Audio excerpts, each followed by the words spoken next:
ప్రభు నామంలో పరమ తండ్రిని ఆరాధించడానికి కూడి వచ్చిన ప్రతి ఒక్కరికి నా హృదయపూర్వక వందనాలు చెల్లిస్తూ ఉన్నానండి.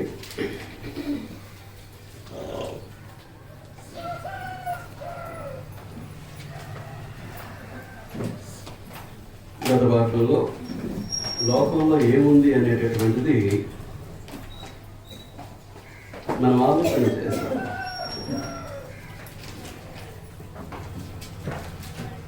దానివల్ల ఫలితం ఏంటో కూడా మనం చూసాం. ఏంటి ఫలితమైన మనం ఆలోచన చేస్తే లోక స్నేహము, దేవునితో వైరము, శత్రుత్వం.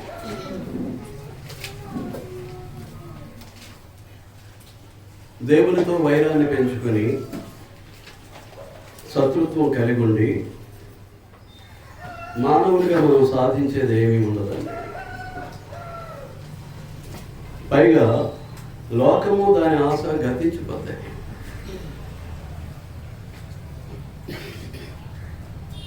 లోకము దాని ఆశ గతించిపోతాయి.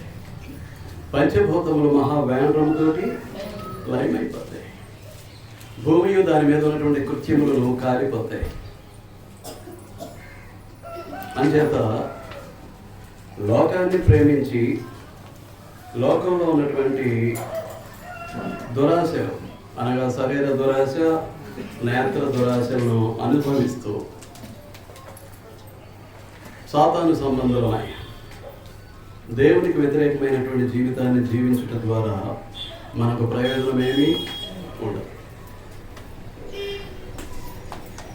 అటువంటి లోకం కొరకు మనం ప్రాణాన్ని పోగొట్టుకోవటం అనేటటువంటిది అవివేకం. ఒకనాటికి లయమైపోయేటటువంటి, నీరు కింద కరిగిపోయేటటువంటి, బూడిద కింద కాలిపోయేటటువంటి ఈ పంచభూతమయమైనటువంటి లోకం కొరకు బ్రతికి దేవునితోటి వైరాన్ని, శత్రుత్వాన్ని పెంచుకోవటం అనేటటువంటిది అవివేకం. ఎప్పుడు ఆ పని జరుగుద్ది అనేది మనకు తెలియదు.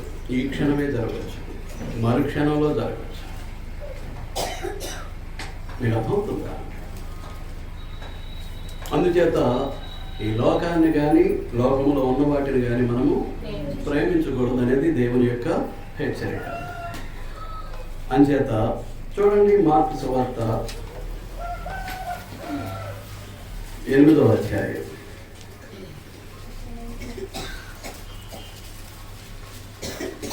మార్కు సువార్త 8వ అధ్యాయము 37వ వచనం. మనుష్యుడు తన ప్రాణములకు ప్రతిగా ఏమి ఇయ్యగలగడు? ఏమంటాడండి? మనుష్యుడు తన ప్రాణములకు ప్రతిగా ఏమి ఇయ్యగలగడు? ఏమిస్తాడు? ప్రాణానికి ప్రతిగా ఒక మనిషి ఏమిస్తాడు?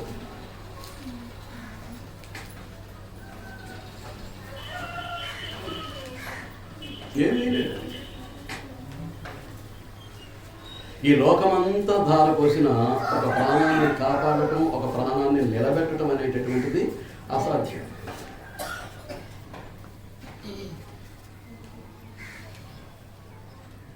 లోకంలో ఉన్నటువంటి ధనం అంతటినీ పోసినప్పటికీ ఒక మనిషి యొక్క ప్రాణాన్ని కాపాడటం అనేటటువంటిది, ఒక మనిషి యొక్క ప్రాణం పోకుండా చూడటం అనేటటువంటిది ఈ భూమి మీద ఉన్నటువంటి ఏ డాక్టర్ వల్ల కాదు. అలాంటి పరిస్థితుల్లో తన ప్రాణానికి ప్రతిగా ఒక మనుష్యుడు ఏమిస్తాడు? ఏమిచ్చి తన ప్రాణాన్ని కాపాడుకుంటాడు?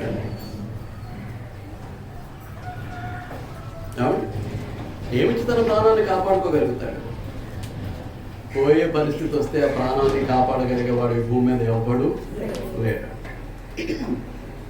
నిలబడటానికి ఏమైనా లిప్త సమయం కానీ, వెంట్రుకు వాసే అవకాశం కానీ ఉంటే కాపాడటానికి ఒక మంచి డాక్టర్కి అవకాశం ఉంది.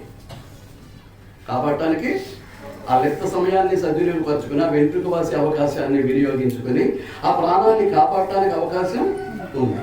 పోయే పరిస్థితిలో ఉందనుకోండి, పోవటానికి దైవ నిర్ణయం అయిపోయింది అనుకోండి, ఏ డాక్టర్ వల్ల కాదండి అతను ప్రాణాన్ని కాపాడటం.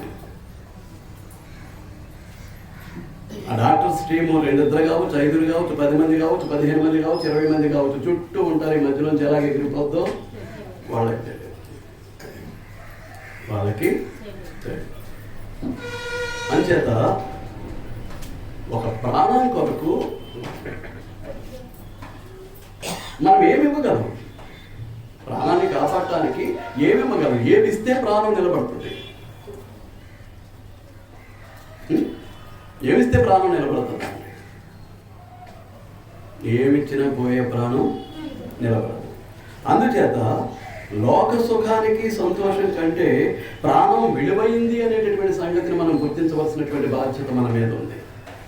ఈ లోక సుఖం కంటే, ఈ లోక సంతోషం కంటే ప్రాణం విలువైంది. ఆ ప్రాణం యొక్క విలువను మనం గుర్తించవలసినటువంటి బాధ్యత మన మీద ఉంది. చూడండి, లూకా సువార్త 12వ అధ్యాయం.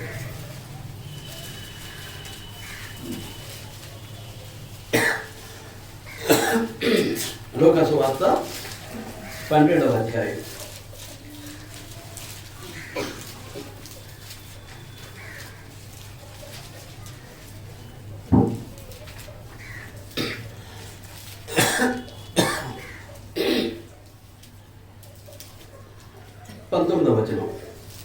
నా ప్రాణముతో ప్రాణమా, అనేక సంవత్సరములకు విస్తారమైన ఆస్తి నీకు సమకూర్చబడి ఉన్నది. సుఖించుము, తినుము, త్రాగుము, సంతోషించుమని చెప్పుకుందునను కనెను. మనకు సందర్భం తెలిసిందే. ఒకరి పంట విస్తారంగా పండింది. ముందుగా ఉన్నటువంటి కొట్లు సరిపోలేదు.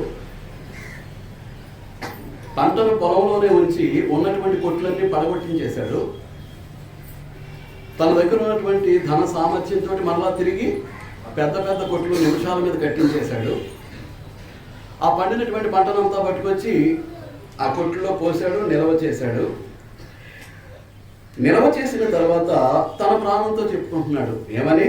నా ప్రాణమా, అనేక సంవత్సరములకు విస్తారమైన ఆస్తి నీకు సమకూర్చబడి ఉన్నది. ఈ ధన వ్యామోహం కలిగినటువంటి వారు అలాగే ఆలోచిస్తూ ఉన్నారండి. అదొక పిచ్చి. ధన సంపాదన అనేటటువంటిది ఏంటన్నమాట అండి? పిచ్చి.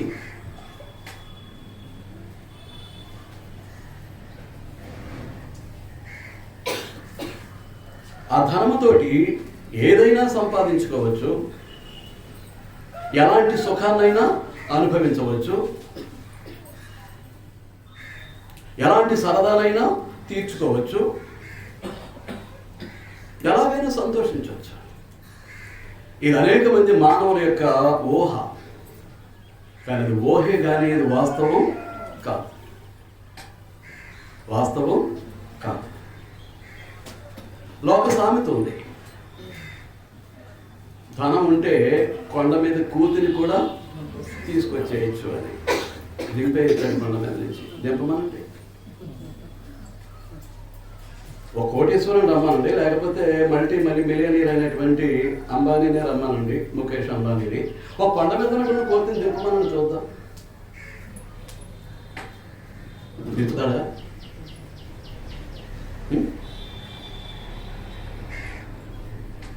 తన భార్య పుట్టినరోజుకి అయితే ఒక ఫ్లైట్ని కొనిచ్చాడు. కేవలం బర్త్డేకి ఒక విమానాన్ని కొనిచ్చాడండి భార్యను సంతోష పెట్టడానికి. ఆమె పుట్టినరోజుకి బర్త్డే గిఫ్ట్గా. కానీ కొండ మీద కోతిని దింపమనండి. అతని వల్ల సామెత మాత్రమే. అంటే ధనం ఉంటే ఏదైనా చేయొచ్చు అనేటటువంటి భావాన్ని ఎదుటి వారి యొక్క హృదయాల్లోనూ మనసులోనూ పెట్టడానికి మాత్రమే తప్ప వాస్తవానికి ఆ పని జరగదు. డబ్బులతో మాత్రం కొండ మీద కోతి కిందకి దిగరా. కాబట్టి అది అపోహ మాత్రమే.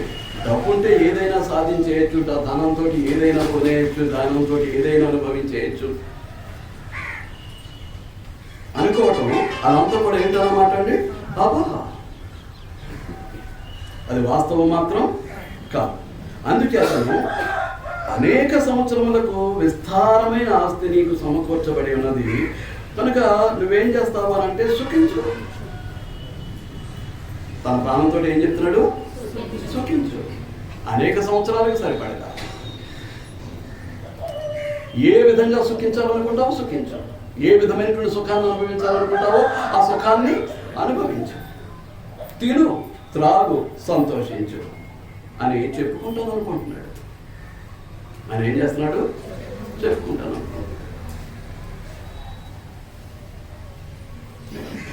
ఆ సందర్భంలో ఒక ఈజీ చైర్లో కూర్చొని ఉండొచ్చు, ఊగుతున్నాడు. ఈ చేతిలో మందు గ్లాసు ఉండవచ్చు, ఈ చేతిలో వేళ్ల మధ్య సిగరెట్ ఉండొచ్చు. ఇది పీలుస్తున్నాడు, ఇది తాగుతున్నాడు, సిప్ చేస్తున్నాడు. చేస్తే ఏం చేస్తున్నాడు అన్నమాట అండి, ఈజీ చైర్లో కూర్చొని ఊగుతున్నాడు. సుఖం, సంతోషం. ఆ సమయంలో దేవుడు అంటున్నాడు, వీడు ఆనందంలో వీడు ఉన్నాడు, కానీ దేవుడు ఏమంటున్నాడు? వెర్రివాడా. అంటే వీడి ఆలోచన దేవునికి ఎలా ఉంది? వెర్రి ఆలోచన. వీడు ఒక వెర్రివాడు, వీడి ఆలోచన ఒక వెర్రి. అనేక సంవత్సరాల గురించి ఆలోచన చేస్తున్నాడు, తన ప్రాణాన్ని సుఖపెట్టడానికి, సంతోష పెట్టడానికి. కానీ ప్రస్తుత క్షణంలో దేవుడు ఏం చేయబోతున్నాడు తన జీవితంలో అది వాడికి అర్థం కాదు. వాడికి తెలీదు, ఆ జ్ఞానం లేదు, వాడికి అజ్ఞానం లేదు. ఈ లోక సంబంధమైనటువంటి హృదయము మనసు కలిగినటువంటి వారు, శరీర సంబంధమైనటువంటి హృదయము మనసు కలిగిన వారికి ఇటువంటి జ్ఞానము ఉండదు. ఇటువంటి శాశ్వత జ్ఞానం ఉండదండి. ఆ క్షణానికి ఆ విధంగా సుఖించి సంతోషించేటటువంటిది, తిని త్రాగి ఆనందించేటటువంటిదే ఆ జ్ఞానమే ఉంటుంది తప్ప శాశ్వత జ్ఞానం, దూరదృష్టి కలిగినటువంటి జ్ఞానం, ఇటువంటి జ్ఞానం వారికి ఉండదు. అనేక సంవత్సరాలు ఉన్నాడు, మరుక్షణంలో వాడి బ్రతుకులో ఏం జరగబోతుందో వాడికి తెలియదు. మూర్ఖత్వం. తెలియకపోవడం కారణం ఏంటి? మూర్ఖత్వం. వెర్రివాడా. ఎలా కనిపిస్తుంది దేవునికి వీడి ఆలోచన? తలంపును, వెర్రి తలంపు, వెర్రి ఆలోచన. ఈ రాత్రే నీ ప్రాణం అడుగుచున్నాను. ఈ రాత్రి ఏం చేస్తున్నాడట? సర్వశక్తిమంతుడైనటువంటి దేవుడు మానవుల యొక్క ఆయుష్ అంతటిని తన గుప్పెట్లో పెట్టుకున్నటువంటి దేవుడు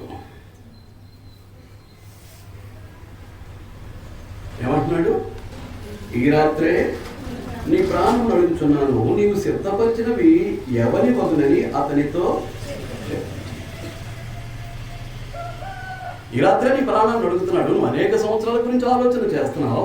ఈ రాత్రే నీ ప్రాణం పోబోతుంది. నువ్వు నివసిస్తున్నటువంటి ఆ శరీరాన్ని నువ్వు విడిచిపెట్టబోతున్నావు.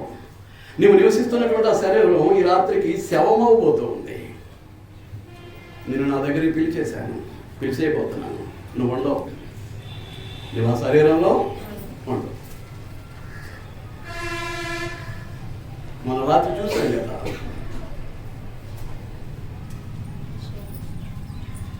నువ్వు చావబోతూ ఉన్నావు, నువ్వు ఇక బ్రతకవు.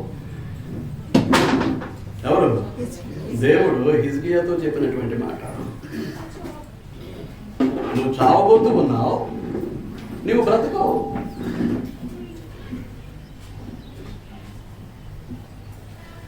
ఎవరు చెప్పినటువంటి మాట? దేవుడు హిజ్కియాతో చెప్పినటువంటి మాట, తన ప్రవక్త అయినటువంటి యెషయా ద్వారా. ఇప్పుడు అటువంటి సమయం మన బ్రతుకులో రాదా? వస్తుందా? రాదా? వీడికి ఆ జ్ఞానం లేక ఈ లోక సుఖాన్ని, ఆ శారీరక ఆనందాన్ని వెతుక్కుంటూ, నా ప్రాణమా, ఆ ప్రాణము శరీర సంబంధమైనటువంటి ప్రాణము, శరీర సంబంధమైనటువంటి. వాడికి జీవాన్ని గురించినటువంటి ఆలోచన లేదు. అంటే ఆత్మకు అవసరమైనటువంటి జీవాన్ని గురించినటువంటి ఆలోచన లేదు.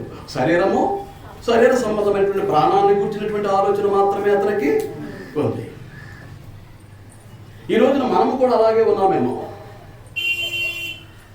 ఆత్మను గురించినటువంటి చింత లేదు, శరీర సౌఖ్యాన్ని గురించినటువంటి ఆలోచన మాత్రం ఉంది.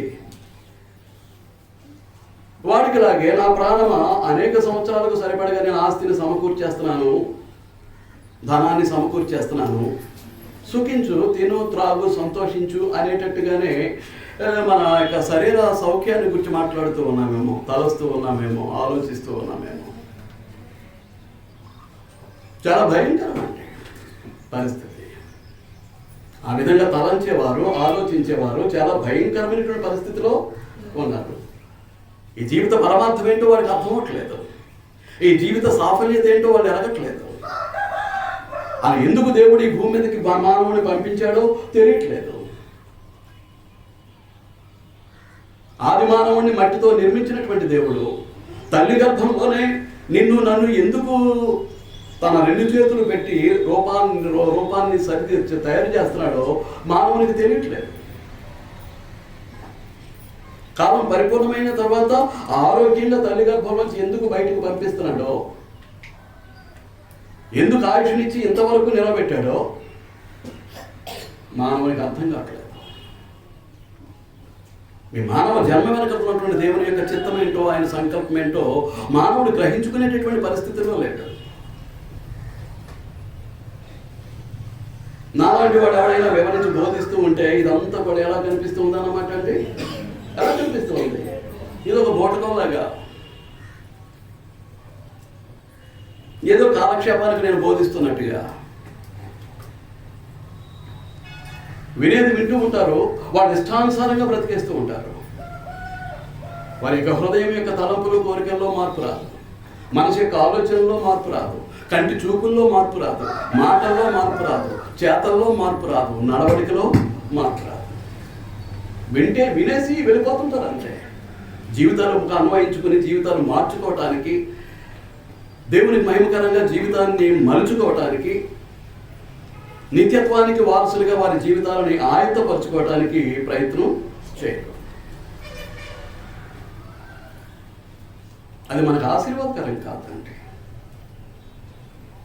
ఆ ధనవంతుల్లాగే మన యొక్క తలంపులు, కోరికలు, ఆలోచనలు ఉంటే ఎక్కడైనా మన బ్రతుకును మార్చుకోవడానికి ప్రయత్నం చేద్దాం, బ్రతుకులో పరివర్తన చెందుదాం, బ్రతుకును దిద్దుకుందాం. జరగవలసింది జరిగిన తర్వాత మనం చేయగలిగింది ఏమీ ఉండదండి. మీకు అర్థమవుతుందమ్మా? జరగాల్సింది జరిగిపోయిన తర్వాత ఏమి ఉండదండి చేయటానికి. మీరు అందరూ ఆలోచిస్తూ ఉన్నారని నేను భావిస్తూ ఉన్నా. అర్థమవుతుందా అండి? వేరేవాడ దేవుడు మాట్లాడుతున్నాడు వాడితోటి, నా ప్రాణమా, అనేక సంవత్సరములకు సరిపడగా నీకు ఆస్తిని సమకూర్చేశాను, నువ్వు సుఖించము, తినము, త్రాగుము, సంతోషించము. దేవుడు ఏమంటున్నాడు? వేరేవాడ ఈ రాత్రి ఏ ప్రాణాన్ని గుర్చైతే నీవు సంతోషించడానికి, ఆనందించడానికి, సుఖ పెట్టడానికి నువ్వు ప్రయత్నం చేస్తున్నావో ఆ ప్రాణాన్ని నీ శరీరంలో నుంచి తీసేపోతుంది.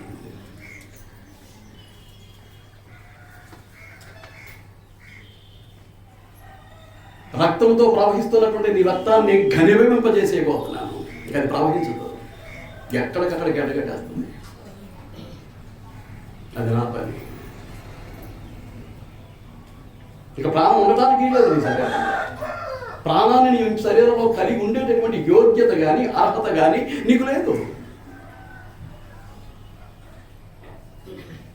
You are unfit to living as a human being on this earth. ఈ భూమి మీద ఒక మనిషిగా బ్రతకడానికి నువ్వు సరిపోయే స్థితి నీ దగ్గర లేదు.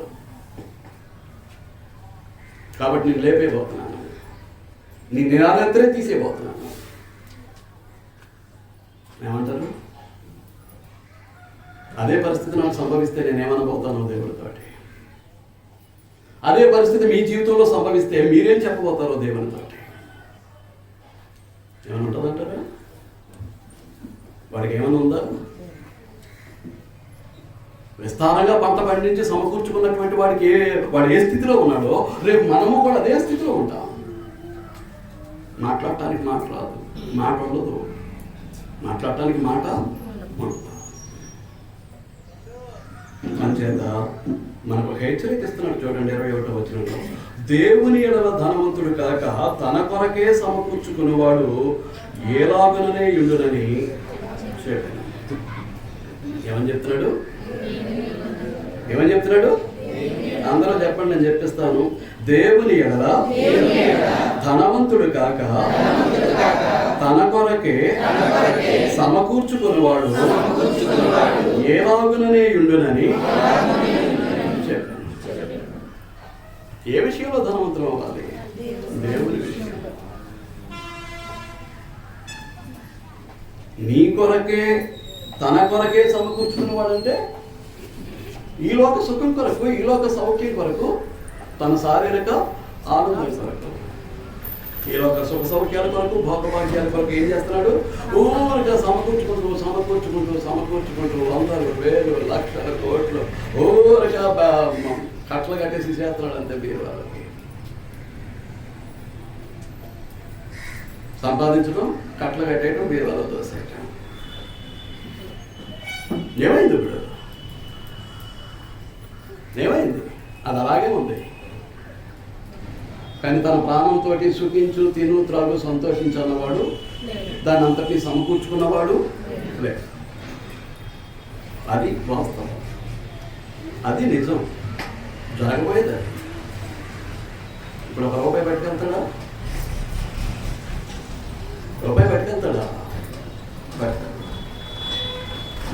అంచేత మనందరం కూడా దేవుని ఎడల ధనవంతులు అవ్వాలి.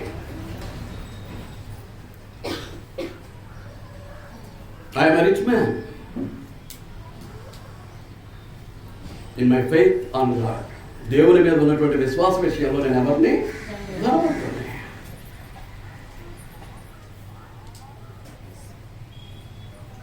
I'm a rich man in my godliness on God. దేవుని మీద ఉన్నటువంటి భక్తిలో నేను ఎవరిని? ధనవంతుడిని. విశ్వాసంలో ధనవంతుడిని, భక్తిలో ధనవంతుడిని.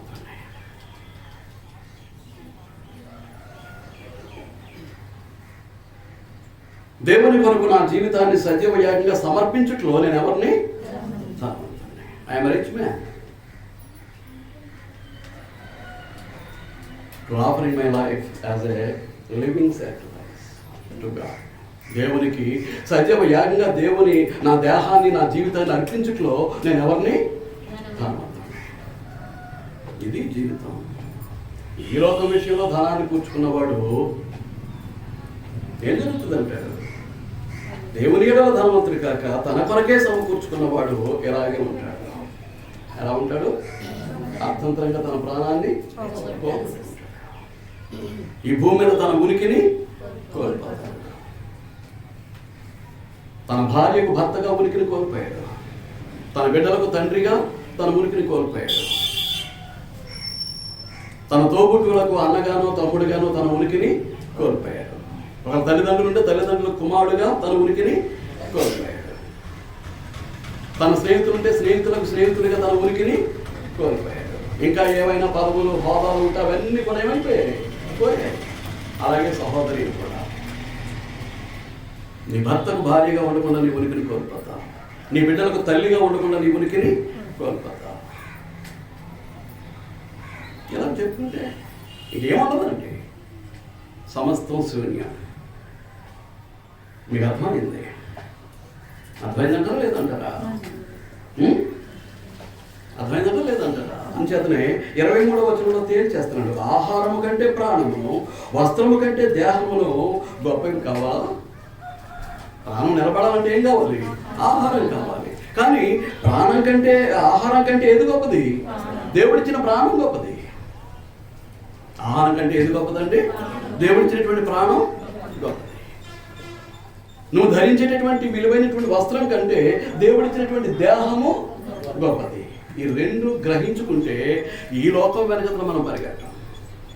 ఈ లోక కోరికల వెనకతల, ఈ లోక ఆశల వెనకతల, ఈ లోక సంతోషం వెనకతల, ఈ లోక ఆనందం వెనకతల మనం పరుగులు తీసే పరిస్థితి మనకు.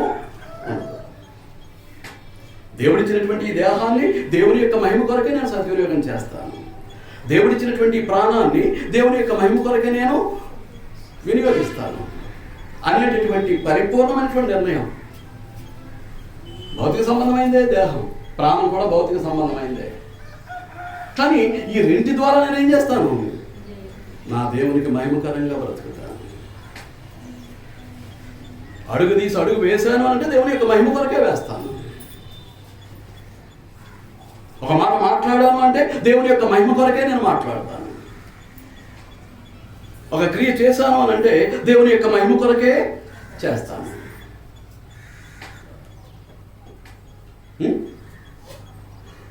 అంచేతనే పౌలు ఏమన్నాడు?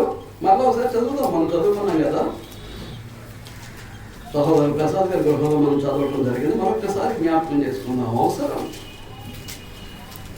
ఆత్మ సంబంధమైనటువంటి జీవితం కలిగి ఆత్మ సంబంధులుగా దేవుని కొరకు బ్రతకను ఉద్దేశించిన వారికి ఈ మాటలు అవసరం. గలతీయులకు రాసిన పత్రిక 2వ అధ్యాయం 20వ వచనం, నేను క్రీస్తుతో కూడా సిలువ వేయబడి ఉన్నాను. నేను క్రీస్తుతో కూడా సిలువ వేయబడి ఉన్నాను. క్రీస్తు ఏమయ్యాడు? సిలువ వేయబడి. సిలువ వేయబడినటువంటి క్రీస్తు ఏమయ్యాడు? చనిపోయాడు. కనుక సిలువ వేయబడినటువంటి యేసుక్రీస్తు ఏ విషయంలో చనిపోయాడో నేను కూడా ఆ విషయంలో చనిపోవాలనుకుంటున్నాను. నేను కూడా ఆ విషయంలో ఏమవ్వాలనుకుంటున్నాను? చనిపోవాలనుకుంటున్నాను. ఏ విషయంలో? లోకం విషయంలో, శరీరం విషయంలో. వీటి ద్వారా పొందేటటువంటి పాపం విషయంలో నేను ఏం చేయాలనుకుంటున్నాను? చనిపోవాలనుకుంటున్నాను. ఏం చేయాలనుకుంటున్నాను? చనిపోవాలనుకుంటున్నాను. ఆయన పాపం చేయలేదు. లోక పాపం అంతా ఆయన మీద మోపబడింది. లోక పాప శిక్షను ఆయన శరీరంలో ఆయన భరించాల్సి వచ్చింది. లోకము యొక్క అందరి ప్రాణాల నిమిత్తము తన ప్రాణాన్ని విమోచన క్రయధనంగా చెల్లించాల్సి వచ్చింది, అర్పించాల్సి వచ్చింది. That's what I'm doing in my life. నా జీవితంలో కూడా నేను అదే చేయబోతున్నాను. నా ప్రభువుకు లోకంతో పని లేదు. ఆయన లోక సంబంధి కాదు, నేను కూడా లోక సంబంధిని కాదు. లోక సంబంధిని కాదు. అంచేత నేను ఏం చేయబోతున్నాను? చూడండి, గలతీ పత్రిక 6వ అధ్యాయం 14వ వచనం, అయితే మన ప్రభు అయిన యేసుక్రీస్తు సిలువను తప్ప మరి దేని యందును అతిశయించుట నాకు దూరమవును గాక. దాని వలన నాకు లోకమునకు నేను సిలువ వేయబడి ఉన్నాను. ఇది మనకు కావాల్సింది బి పార్ట్. 6వ అధ్యాయం 14వ వచనంలో ఉన్నటువంటి 2వ భాగం బి పార్ట్. దాని వలన నాకు లోకాన్ని సిలువేసేసాను, లోకమునకు నేను సిలువ వేయబడి ఉన్నాను. ఇక ఈ లోకంతో నాకు పని లేదు. నా విషయంలో లోకాన్ని చంపేశాను. లోకాన్ని సిలువేశానంటే లోకాన్ని ఏం చేశాను? నా విషయంలో చంపేశాను. లేవండి. అలాగే లోకం విషయంలో నేను చనిపోయాను, నన్ను నేను చంపేసుకున్నాను. ఇక లోకంతో నాకు పని లేదు. ఒక పడవ నడవడానికి నీరు ఎలాగ అవసరమో లోకం కూడా అంతే తప్ప ఇక లోకంతో నాకు పని లేదు. ఈ జీవనయాత్ర కొనసాగాలి. ఆ షాపు దగ్గరికి వెళ్ళి నాకు కావాల్సినటువంటి నిత్యావసర సరుకులు తెచ్చుకోవాలి. ఆ షాపు దగ్గరికి వెళ్ళి నాకు కావాల్సినటువంటి వస్త్రాలని కొని తెచ్చుకోవాలి. పొరుగు వాడిని ప్రేమించమన్నట్టుగా ఇరుగు పొరుగు వారితో నాకు సత్సంబంధం కావాలి. అంతవరకే తప్ప అంతకు మించినటువంటి సంబంధం ఈ లోకంతో నాకేమీ అక్కర్లేదు. లోకంలో ఉన్నటువంటి దురాశతో నాకు పని లేదు. లోకంతో ఉన్నటువంటి పాపంతో నాకు పని లేదు. లోక ఏలిక అయినటువంటి సాతానుతో నాకు పని లేదు. ఏం లేదు. లోకాన్ని పరిపాలన ఏలేటటువంటి సాతానుతో నాకు పని లేదు. లోక దురాశలతోటి నాకు పని లేదు. లోకంతో ఉన్నటువంటి పాపంతో నాకు పని లేదు. మరి ఎలా బతుకుతున్నారు? ఆత్మ సంబంధులుగా, దైవ సంబంధులుగా, పరలోక సంబంధులుగా ఎలాంటి జీవితాన్ని భూమి మీద జీవిస్తూ ఉన్నారు? ఆలోచించాలని మీకు మనం చేస్తూ ఉన్నాను. ఏమంటాడు? నేను క్రీస్తుతో కూడా సిలువ వేయబడి ఉన్నాను. ఇక నువ్వు జీవించువాడను నేను కాను. ఇంక ఈ శరీరంలో పౌలు అనేవాడు లేడు. కనుక ఇప్పుడు దాన్ని బట్టి నేనేం ఆలోచించుకోవాలి? పూర్ణమైనటువంటి ఆత్మ సంబంధిగా, దైవ సంబంధిగా, పరలోక సంబంధిగా ఇక ఈ దేశంలో రంగారావు అనేవాడు ఉండటానికి వీళ్ళే ఉండకూడదు. ఉంటే నేను క్రైస్తవుని కాదు, క్రీస్తు సంబంధిని కాదు, క్రీస్తుని వెంబడించేవాడిని కాదు. దీనికి వయసుతో నిమిత్తం లేదండి. నేను ఇంకా యవ్వనంలో ఉన్నాను కాబట్టి నాకు అంతెందుకు, కొంత అనుభవించిన తర్వాతే మార్చుకుంటాను. ఓకే, క్రైస్తవ్యం అంటే లోక విధానం ఏంటంటే 60లో 60 సంవత్సరాలు వచ్చేసరికి ఏం చేస్తాడట, తెల్లబడిపోయినటువంటి తలక జుట్టుని రంగేసేస్తాడట, వస్త్రధారణ విషయంలో మార్పు వచ్చేస్తుందట. ఒక కుర్రోళ్ళగా 20 సంవత్సరాల కుర్రోళ్ళగా 60 సంవత్సరాల వయసులో కనిపించడానికి ప్రయత్నం. నాకు అనుభవం కూడా ఉంది. మా టీచర్ గారు ఒక ఆయన ఉండేవాడు పీటీ స్కూల్, 60లో 20గా ఉండటానికి సహజం. వయసు పెరుగుతుందంటే ఒప్పుకోబుద్ది అవ్వదు. అంచేత ఏం చేస్తాడు అని అంటే కొంచెం మేకప్ వేస్తాడు అనమాట. కానీ వాస్తవానికి క్రైస్తవ జీవితంలో ఏంటంటే 20లో 20 సంవత్సరాల కుర్రాడు 60 సంవత్సరాల ఆత్మీయ అనుభవంతో బ్రతికితేనే తొట్టుపడ్డాడు. యవనస్తులు తొట్టుపడతారన్నారు చూసారా, తొట్టుపడ్డాడు. వాక్యం చేత అనుక్షణం కూడా ఏం చేస్తాడు, తన యొక్క నడతను శుద్ధి చేసుకుంటూ ఉంటాడు. 20లో 60 సంవత్సరాల ఆత్మీయ అనుభవం. It is the true Christianity in church of Christ, in the body of Christ. క్రీస్తు సంఘంలోనూ క్రీస్తు పరిశుద్ధ శరీరంలోనూ ఉండాల్సిన గుణిక అది.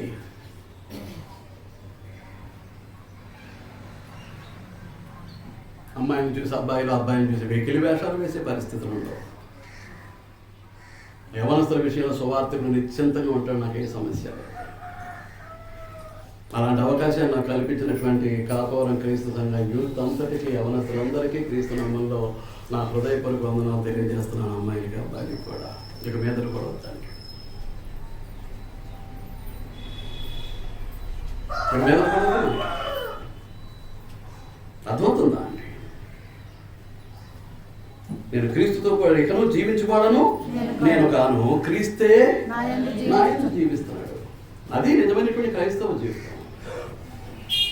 నేను ఇప్పుడు శరీరమందు జీవించుతున్న జీవితం అది ఎలాగూ అని అంటే వివరిస్తున్నాడు. నేను క్రీస్తుతో కూడా సిలువేయబడి ఉన్నాను, ఇకను జీవించువాడను నేను కాను, క్రీస్తే నా యందు జీవించుతున్నాడు అంటే ఇది ఎలాగూ సాధ్యం అని అంటే, నేను ఇప్పుడు శరీరమందు జీవించుతున్న జీవితం నన్ను ప్రేమించి నా కొరకు తను తాను అప్పగించుకున్న దేవుని కుమారుని అందరి విశ్వాసము వలన జీవించుకున్నాను. దేవుని కుమారుని అందరి విశ్వాసం వల్ల జీవిస్తున్నాను. అంటే జీవితం దేంతో పెనవేసుకుపోవాలి? విశ్వాసంతో. నన్ను ప్రేమించి నా కొరకు తను తాను అర్పించుకున్న, శిలువ మీద బలిగా అప్పగించుకున్నటువంటి దేవుని కుమారుని అందరి విశ్వాసం వలన జీవించుతున్నాను. అది జీవితం. విశ్వాసం లేకుండా ఏ పని చేయకూడదు. విశ్వాసం లేకుండా ఏ పని చేయకూడదు. విశ్వాసం లేకుండా క్రియ చేస్తే అది పాపం అవుతుంది. క్రైస్తవ జీవితానికి విశ్వాసమే పునాది. పునాది సరి లేకుండా భక్తి అనేటటువంటి సౌధాన్ని కట్టడానికి ప్రయత్నం చేశామనుకోండి, ఒక రోజున అది ఏమైపోద్ది? కూలిపోతుంది. భక్తి అనేటటువంటి సౌధాన్ని ఎన్ని అంతస్తులైతే వేశావో, పునాది అనేటటువంటి విశ్వాసం సరిలేనప్పుడు అదంతా కూడా ఏమైపోతుంది? ఒక రోజున గొప్ప కూలిపోతుంది. ఏమవుతుంది? అంచేత మీరు జాగ్రత్తగా ఆలోచన చేయండి. నేను ఇప్పుడు శరీరమందు జీవించుతున్నటువంటి జీవితం క్రీస్తు నా యందు జీవించుతున్నాడు అనటానికి రుజువై ఉంది. ఎలాగో నన్ను ప్రేమించి నా కొరకు తను తాను అప్పగించుకున్న దేవుని కుమారుని అందరి విశ్వాసం వల్లనే జీవించుతున్నాను. రోమపత్రికలో ఏమంటాడు? విశ్వాసం మూలము కానిది పాపము తెచ్చేశాడు.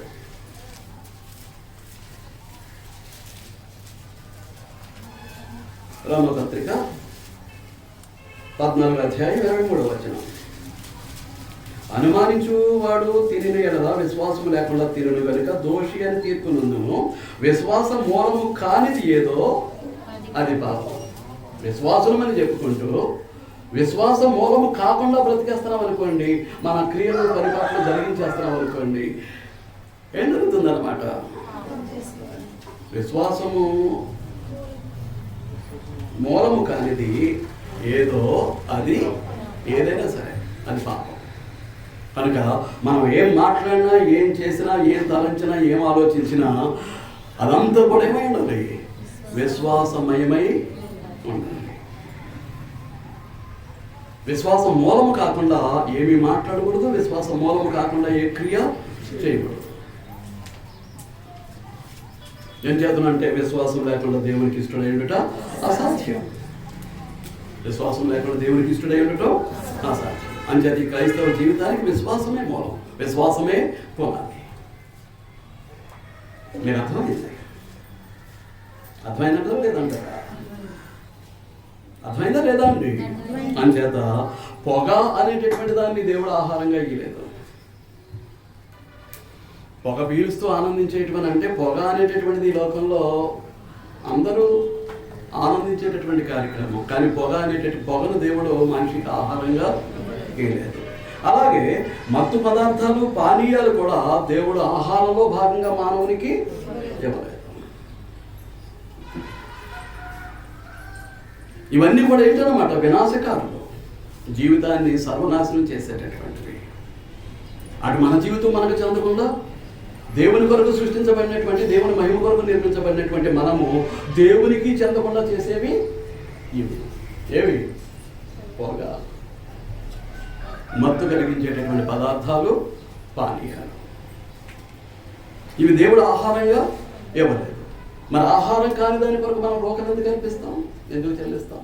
ఎందుకు ఖర్చు పెడతాం? లోకం ఎంత మూర్ఖత్వంలో వెళ్ళిపోతుందో ఒక్కసారి ఆలోచన చేయండి. దేవుడు ఆహారంగా ఇవ్వనటువంటి దానిని ఆహారంగా స్వీకరిస్తూ దేవునికి విరోధులు అవుతున్నారు, దేవునికి శత్రువులు అవుతున్నారు. తమ ఉనికిని కూడా దేవుడు నిర్ణయానికి ముందే పోగొట్టేసుకుంటున్నారు. ఈ ఒక యాత్ర ముగించేస్తున్నారు. వద్దండి. దేవుడు ఇచ్చినటువంటి ఆయుష్కాలాన్ని సంపూర్ణంగా అనుభవిస్తాం. దేవుడిచ్చిన ఆయుష్కాలాన్ని సంపూర్ణంగా అనుభవిస్తాం. రోగాలు కొని తెచ్చుకోవద్దు.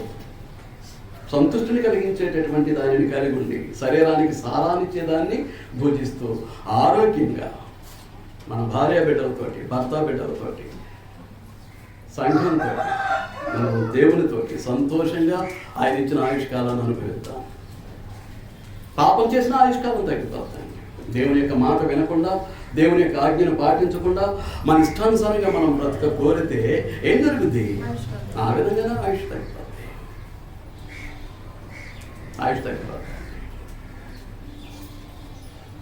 మంచి అతను ఏమంటాడు పిల్లలతోటి? నువ్వు దీర్ఘాయుష్మంతుడు ఉన్నట్లు నీ తల్లిని తండ్రిని సన్మానించు, అప్పుడు నీకు మేలు. ఆ తల్లిదండ్రులను సన్మానించే విషయంలోనే వెనకబడినటువంటి వాడి యొక్క ఆయుష్ ఏమైపోతుంది? పాపది. తల్లిదండ్రులను గౌరవించకపోవటం, తల్లిదండ్రుల మాటలు మన్నించకపోవటం, తల్లిదండ్రులను లెక్క చేయకపోవటం, ఇదంతా కూడా ఏంటన్నమాట అండి? పాపం. దేవుడు మెచ్చేది కాదు. అటువంటి వారికి ఏం జరుగుతుంటుంది అన్నమాట? ఆయుష్ తగ్గిపోద్ది, అర్థంతరంగా జీవితాలు ముగిసిపోతాయి. ఎక్కడ ముగిస్తే మనకు తెలియదు.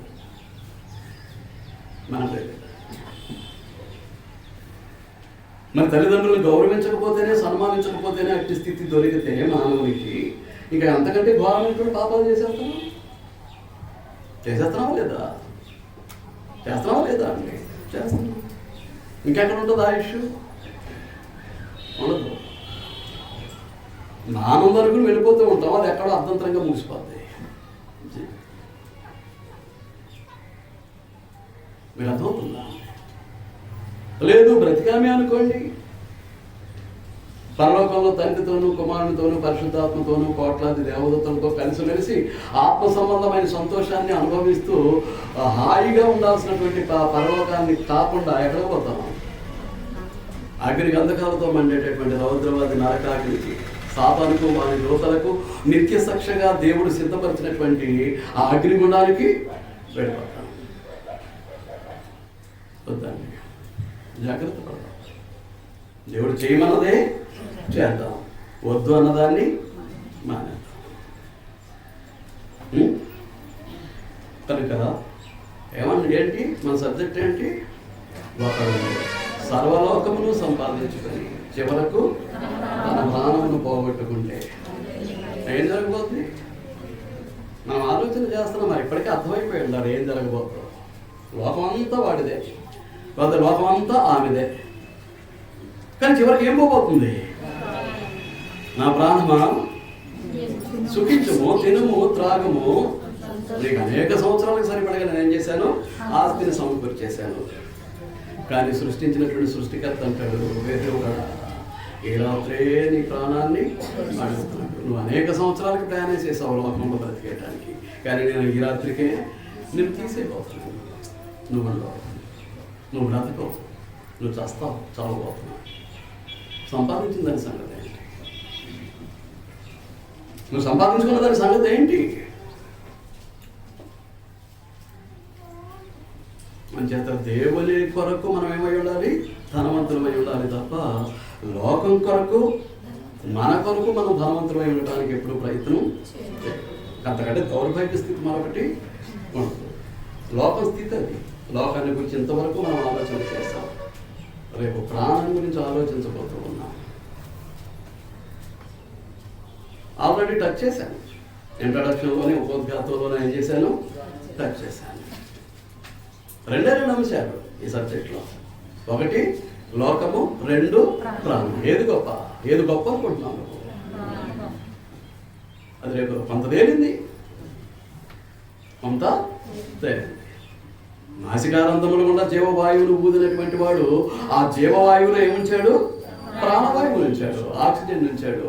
అదేం చేస్తుంది? ప్రాణము నిలవ ఉండేటటువంటి రక్తాన్ని శుద్ధి చేసి ఆ రక్తంలో ఏమవుతుంది? అది కరిగిపోతుంది. ఆక్సిజన్ దగ్గర ఉన్నటువంటి లక్షణం ఏంటంటే ద్రవ పదార్థంలో అది కరిగిపోతుంది. అది కరిగిపోవటాన్ని బట్టే రక్తం ఏమైంది? ఒక మనిషి యొక్క ప్రాణం అయింది. ఇప్పుడు యాక్సిడెంట్ అయ్యి రక్తం పోయింది అనుకోండి, ఆ రక్తం అంతా పోబట్టే ఏం పోతుంది? ప్రాణం పోతుంది. ఆ ప్రాణం పోయినప్పటికీ మనిషి బ్రతకడానికి అవకాశం ఉంది. చాలా ఎక్కువగా పోయింది రక్తం, వెంటనే రక్తం కావాలి. ఏ గ్రూపు? పలానా గ్రూపు. ఆ రక్తం ఎట్టించకపోతే వాడు ఉండడు. ఏం చేద్దంటే రక్తంలో ప్రాణం ఉంది. రక్తంలో ఏముంది? ప్రాణం ఉంది. ఇది దేవుడిచ్చింది. ఇది దేవుడిచ్చింది. ఈ ఆస్తిపాస్తులు అనేటటువంటిది నువ్వు సంపాదించుకున్నటువంటి. అది స్వార్థంతో సంపాదించావో, దురాశతో సంపాదించావో, ధనాపేక్షతో సంపాదించావో, దుర్లాభాపేక్షతో సంపాదించావో, లోభత్వంతో సమకూర్చావో, ధన వ్యామోహంతో ఎలా సంపాదించావో సంపాదించావు. ఒక న్యాయంగానే సంపాదించవచ్చు, కానీ దాని మీద దృష్టి పెట్టడానికి లేదు. అది నీకు ఉండదు. కొన్ని సందర్భాల్లో అది ఉంటుంది. దాన్ని అనిపించడానికి నువ్వు ఉండవు. వీడికి రాదు. దాన్ని అనిపించడానికి నువ్వు ఉండవు. సంపాదించుకున్నాను కాబట్టి అనుభవించేస్తాను అనుకోవడం భ్రమ. అది వాస్తవం కాదు.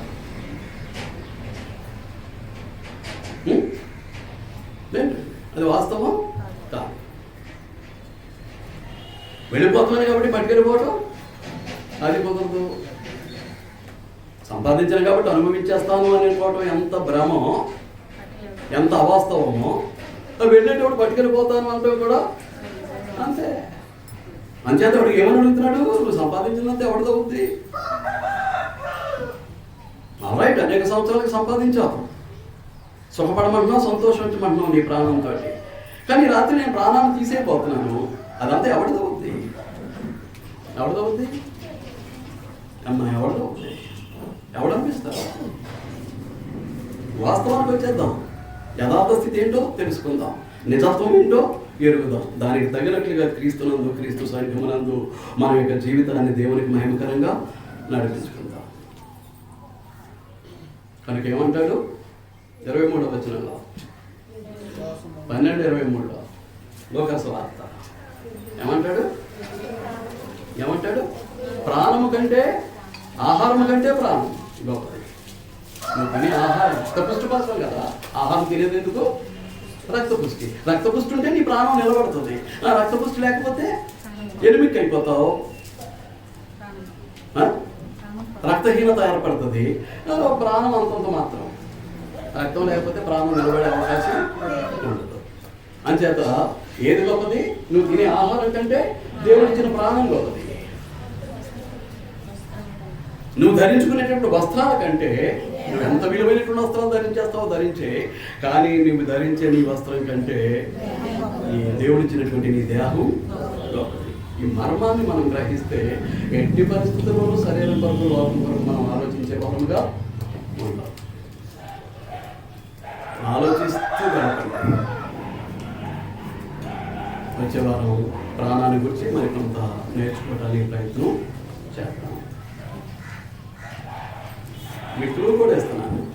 రక్తం దృశ్యమైంది, ఇలా తెగింది అంటే బొట్లు బొట్టుగా రక్తం కాలుతూ ఉంటుంది. మరి దృశ్యమైనటువంటి రక్తంలో అదృశ్యమైనటువంటి ప్రాణం ఎలా పెట్టాడో దేవుడు మహాజ్ఞాని. అంత తెలిసినట్టుగా బుర్రలో పొద్దు నాకు చాలా చెకాకు. ఇదంతా మాకు ముందే తెలుసు, వద్దు ఫోన్లు వద్దు, మీకు తెలియదనే నాకు తెలుసు. కానీ తెలిసినట్టుగా మాత్రం మేకపోతు గాంభర్యాన్ని ప్రదర్శించకండి. ఈవేళ ఒక కొత్త విషయాన్ని నేర్చుకున్నాం. తండ్రి ఇట్టి జ్ఞానాన్ని మాకు బయలుపడుతున్నందుకు నీకు కృతజ్ఞతలు తెలియజేస్తున్నామని దేవునికి కృతజ్ఞతాస్థుతులు చెల్లిస్తూ సంతోషంగా వెళ్ళిపోతుంది. నన్ను పలకరించాల్సిన పని లేదు, వెళ్ళిపోండి. నేర్చుకున్న సంగతులకు తగినట్టుగా నా జీవితాన్ని మేము మార్చుకుంటాం. ఈ సంతోషంలో వెళ్ళిపోండి. అర్థమవుతుందా? అది ఎంత మహాజ్ఞానం అండి, ఎంత అద్భుతమైనటువంటి ఆశ్చర్యకరమైనటువంటి ఆ జ్ఞానం. ఏ సైంటిస్ట్ చెప్తాడు? నిత్యము వైద్యం చేసే డాక్టర్ చెప్తాడా? దృశ్యమైనటువంటి రక్తంలో అదృశ్యమైనటువంటి ప్రాణం ఎలా వచ్చింది?